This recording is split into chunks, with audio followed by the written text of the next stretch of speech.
আসসালামু আলাইকুম। আপনারা সবাই কেমন আছেন? আমি আল্লাহর রহমতে ভালো আছি। আজকে আপনাদের কলার একটা রেসিপি দেখাবো। আসলে আমার ভয়েসের অবস্থা খারাপ, প্রচুর ঠান্ডা জ্বর। এখন প্রথমে কাঁটা চামচ দিয়ে এভাবে ম্যাশ করে নিব। দিয়ে দিচ্ছি চিনি।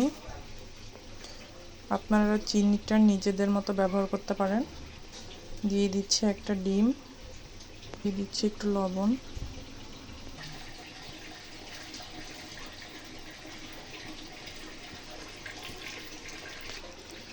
দিয়ে দিচ্ছি ভ্যানিলা এসেন্স। এটাকে এখন আমি ভালোভাবে মিশিয়ে নিব। মিশানো হয়ে গিয়েছে, এখন দিয়ে দিচ্ছি আমি চালের গুঁড়ি। আমি এটাকে ভালোভাবে মিশিয়ে নিব।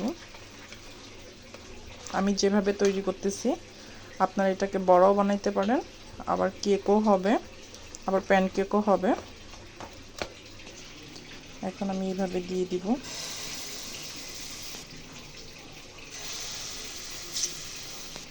চামচের সাহায্যে দিব। এই যে আমি সবগুলো চামচ দিয়ে দিয়েছি। এখন আমি এগুলোকে উল্টিয়ে নিব। এটা হয় নাই, যেভাবে একটা একটা করে এভাবে উল্টাইয়ে নেবেন।